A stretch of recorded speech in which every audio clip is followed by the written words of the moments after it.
Hello दोस्तों, आज के वीडियो में हम लोग धारा 151 को समझेंगे कि धारा 151 क्या होता है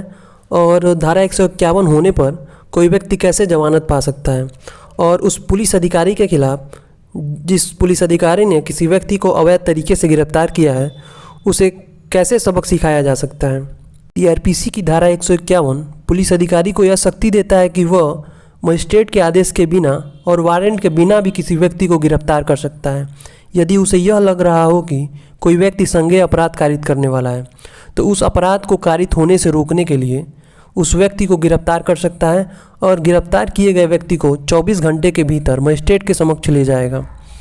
तो कई बार पुलिस अधिकारी किसी व्यक्ति को फंसाने के लिए या किसी अन्य व्यक्ति के कहने पर किसी व्यक्ति को अवैध तरीके से गिरफ्तार कर लेता है और उससे पैसे की मांग कर रहा हो या उसे परेशान कर रहा हो, तो उस व्यक्ति को घबराने की ज़रूरत नहीं है क्योंकि उस व्यक्ति ने कोई अपराध कारित नहीं किया है और उसे अवैध तरीके से गिरफ्तार किया गया है। तो इस मामले में जमानत आराम से मिल जाएगा। एक अच्छे वकील के माध्यम से जमानत के कागजात को भर के जमानत प्राप्त किया जा सकता है। अब मैं बात करूंगा उस पुलिस अधिकारी को सबक सिखाने के बारे में, कैसे उस पुलिस अधिकारी को सबक सिखाया जा सकता है जिससे कि वह दोबारा किसी व्यक्ति को अवैध तरीके से गिरफ्तार करने से डरे। तो सर्वप्रथम आपको अपने वकील के माध्यम से सलाह लेकर न्यायालय से अपनी गिरफ्तारी की पुनरीक्षण यानी रिवीजन का मांग करना है कि उसे अवैध तरीके से गिरफ्तार किया गया है कि वैध तरीके से गिरफ्तार किया गया है। और परिवाद के माध्यम से उस पुलिस अधिकारी के खिलाफ भारतीय दंड संहिता की धारा 166, 167 और 219 के तहत केस दर्ज कराना है। अब हम लोग इन धाराओं को देखेंगे एक एक करके। पहला है 166। यदि कोई लोक सेवक किसी व्यक्ति को क्षतिकारित करने के आशय से कोई अवैध कार्य करता है तो उसे 1 वर्ष तक के कारावास से या जुर्माने से या कारावास और जुर्माना दोनों से दंडित किया जा सकता है। अगला है धारा 167। आप उस पुलिस अधिकारी के खिलाफ धारा 167 के तहत भी केस फाइल कर सकते हैं क्योंकि उस पुलिस अधिकारी ने आपके खिलाफ झूठा दस्तावेज तैयार किया है। धारा 167 यह प्रावधान करती है कि यदि कोई लोक सेवक किसी व्यक्ति को क्षतिकारित करने के आशय से अशुद्ध दस्तावेज रचता है तो उसे 3 वर्ष तक के कारावास से या जुर्माने से या कारावास और जुर्माना दोनों से दंडित किया जा सकता है। अगला है धारा 219। आप उस पुलिस अधिकारी के खिलाफ धारा 219 के तहत भी केस फाइल कर सकते हैं क्योंकि उस पुलिस अधिकारी ने न्यायालय के समक्ष गलत दस्तावेज प्रस्तुत किए हैं। धारा 219 यह प्रावधान करती है कि यदि कोई लोक सेवक न्यायालय के समक्ष न्यायिक कार्यवाही में विधि के प्रतिकूल रिपोर्ट भ्रष्टतापूर्वक देता है तो उसे 7 वर्ष तक के कारावास से या जुर्माने से या कारावास और जुर्माना दोनों से दंडित किया जा सकता है। अब हम लोग धारा 151 के बेयर प्रोविजन को देखेंगे। Section 151, arrest to prevent the commission of a cognizable offences, संज्ञेय अपराधों का किया जाना रोकने के लिए गिरफ्तारी।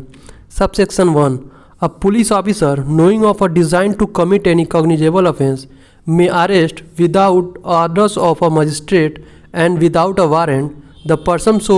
designing if it appears to such offense that the commission of the offense cannot be otherwise prevented। कोई पुलिस अधिकारी जिसे किसी संज्ञेय अपराध करने की परिकल्पना का पता चलता है या पाता है, वो ऐसी परिकल्पना करने वाले व्यक्ति को मजिस्ट्रेट के आदेश के बिना और वारंट के बिना आदेश और वारंट के उस दशा में गिरफ्तार कर सकता है जिसमें ऐसी अधिकारी को प्रतीत होता है कि उस अपराध का किया जाना अन्यथा नहीं रोका जा सकता। मतलब उस व्यक्ति को गिरफ्तार करके ही उस अपराध का किया जाना रोका जा सकता है, तब उस व्यक्ति को गिरफ्तार कर सकता है पुलिस अधिकारी। Subsection 2, no person arrested under subsection 1 shall be detained in custody for a period exceeding 24 hours from the time of his arrest unless is further detention is required are authorized under any other provisions of this code or of any other law for the time being in force। उपधारा 1 के अधीन गिरफ्तार किए गए किसी व्यक्ति को उसकी गिरफ्तारी के समय से 24 घंटे की अवधि से अधिक के लिए अभिरक्षा में उस दशा के सिवाय निरुद्ध नहीं रखा जाएगा जिसमें उसका और आगे निरुद्ध रखा जाना इस संहिता के या तत्समय प्रवृत्त किसी अन्य विधि के किन्हीं अन्य उपबंधों के अधीन अपेक्षित या अधिकृत है। इससे संबंधित एक इम्पॉर्टेंट केस है अहमद नूर मोहम्मद भट्टी बनाम गुजरात राज्य। इस मामले में न्यायालय द्वारा यह निर्णय दिया गया कि कोई भी पुलिस अधिकारी मजिस्ट्रेट से आदेश प्राप्त किए बगैर या वारंट के बगैर किसी व्यक्ति को गिरफ्तार कर सकता है यदि उसे किसी व्यक्ति द्वारा संज्ञेय अपराध कारित किए जाने की परिकल्पना का पता चलता है और यह कि उस अपराध का कारित किया जाना अन्यथा नहीं रोका जा सकता है। आज के वीडियो में हम लोगों ने देखा कि यदि कोई पुलिस अधिकारी किसी व्यक्ति को अवैध तरीके से धारा 151 में गिरफ्तार कर लेता है तो उसे किस किस प्रकार से उपचार प्राप्त है और कैसे वह व्यक्ति पुलिस अधिकारी के खिलाफ लीगल एक्शन ले सकता है।